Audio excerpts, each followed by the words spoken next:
আবার চলে আসলাম সেকেন্ড পার্টের ব্লগ ভিডিও নিয়ে। এখন বড় মায়ের ঠাকুর দেখে আমরা চলে যাচ্ছি পরবর্তী প্যান্ডেলের যাওয়ার উদ্দেশ্যে।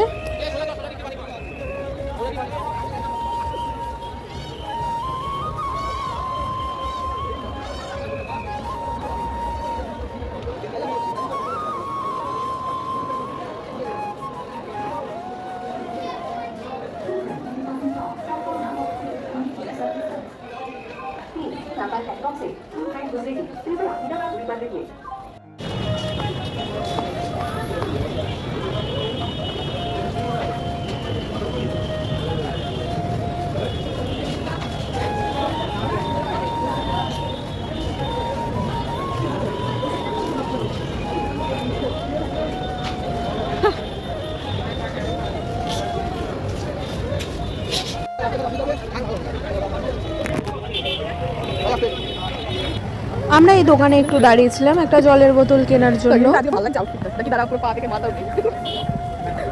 বোনের আউটফিটটা বেশ ভালো লাগছিল, তাই জন্য ওকে আমি কমপ্লিমেন্ট দিচ্ছিলাম যে ভালো লাগছে তোমাকে। এখন আমরা হাঁটতে হাঁটতে চলে এসেছি পরবর্তী প্যান্ডেলে।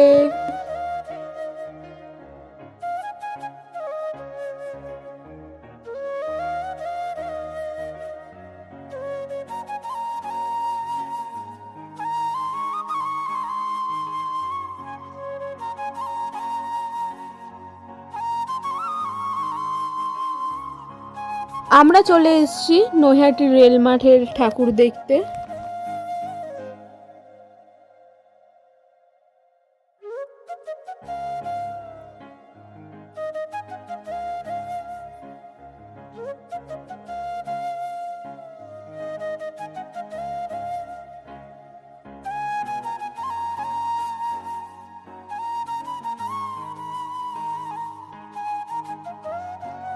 রেল মাঠের প্যান্ডেলে খুব বড় মেলা হয়, তাই মেলা দেখতে দেখতে ঠাকুরের সামনে এগিয়ে যাচ্ছি।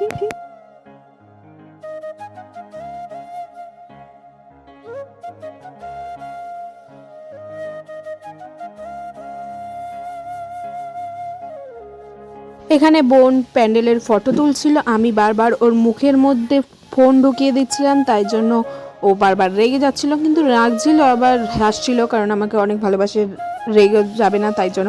আর এখানে আমরা ফোন দুজনের দিকে ফোন নিয়ে একটু ঢং করছিলাম। তো এখানে রিয়েল ভয়েস দিতে পারিনি, কারণ পাশে গান বাজছিল, কপিরাইট পড়ে যাবে আর কি। তো যাই হোক, এখন আমরা প্যান্ডেলের মধ্যে ঢুকছি। বেশ সুন্দর লাগছে প্যান্ডেলটা, শুধু লাইটিং লাইটিং লাইটিং।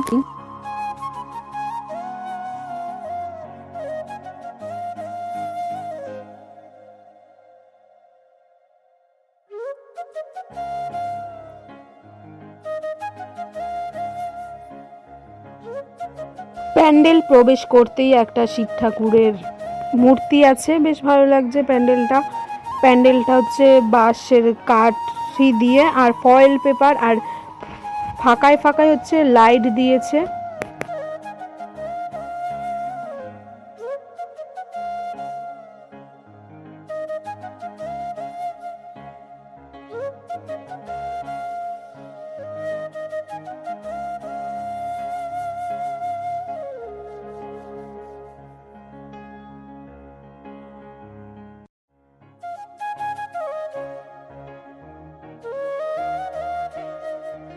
এখানে কালী ঠাকুরের পাশাপাশি রাধাকৃষ্ণ রেখেছে আর এক সাইডে গৌর নিতাই রেখেছে, বেশ ভালো লাগছিল ঠাকুরটা।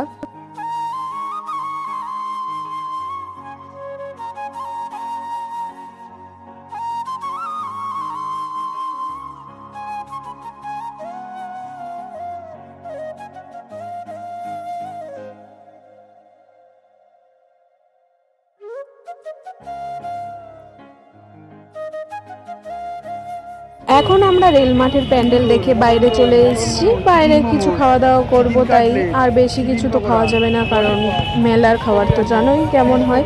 আর এখানে রাহুলদা বলছিল কি কি মেনু পাওয়া যায়, তাই পড়ে পড়ে শোনাচ্ছিল আমাদের।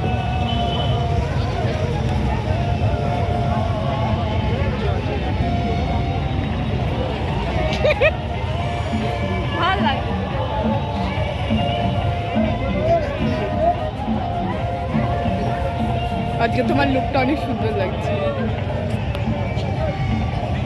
তারপরে খারাপ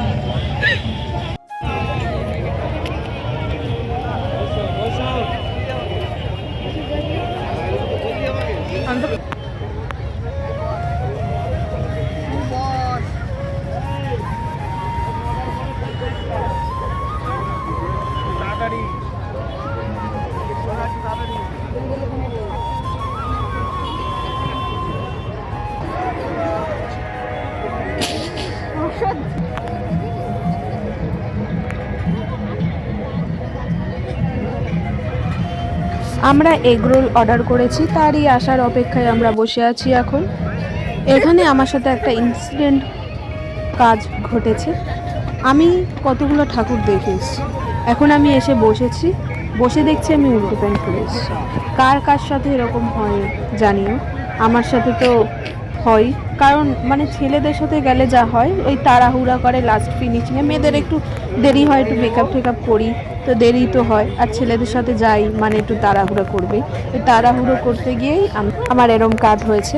আর এর দিকে আমি বারবার ফোন ধরছিলাম। আমি কার দিকে ফোন ধরবো, আমার তো ভিডিও করতে হবে তাই না, তাই ওর দিকে আমি বারবার ফোন ধরেছিলাম, তাই জন্য ও বারবার এরকম খচে যাচ্ছিল আবার, তাই জন্য আমার দিকে দেখো দেখাচ্ছে, কিন্তু ক্যামেরাটা ধরেছে উল্টো, কি আর বলবো।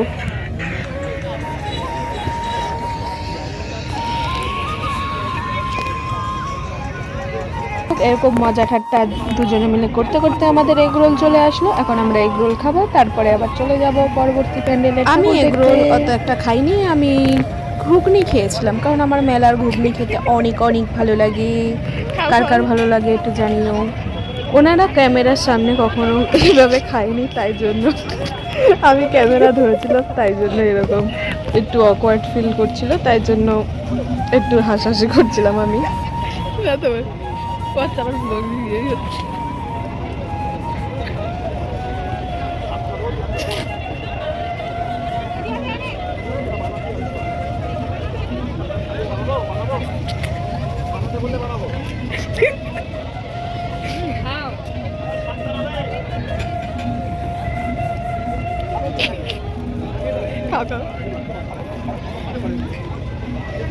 আমাদের খাওয়া দাওয়া হয়ে গেছে। আমি একটা ঘুগনি খেয়েছিলাম, ঘুগনির ভিডিও করা হয়নি তাই আর দেওয়া হয়নি। এখানে ওরা কি একটা কথা বলছিল, আর হঠাৎ করে আমি ফোনটা ওদের মুখের সামনে তুলে ধরেছি, তাই জন্য একটু অকওয়ার্ড ফিল হচ্ছিল। আর ইনি তো কি বলবো, এনার মুখের উপরে যে আমি কতবার ফোন ধরেছি ধারণার বাইরে, আর ও রেগে যাচ্ছিল, একটু খচাচ্ছিলাম।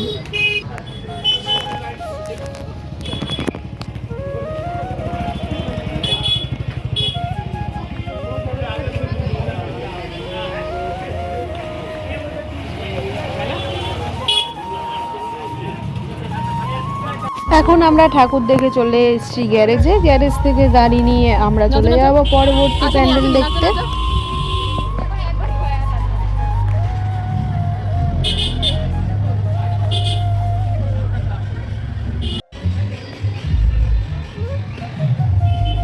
আমরা গাড়ি নিয়ে বেরিয়ে পড়লাম।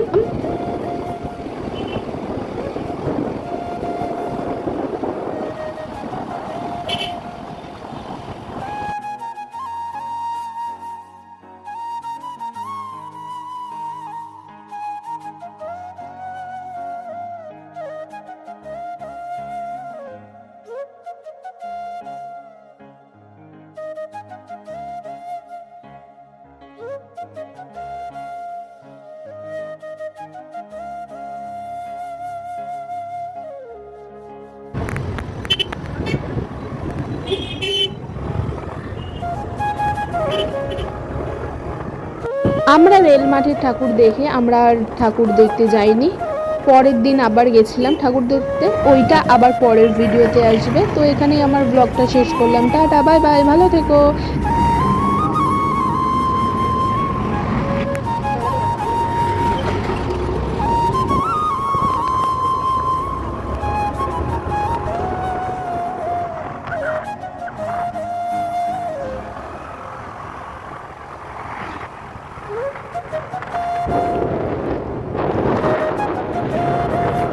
এখন আমরা বাড়ির এলাকায় চলে এসেছি।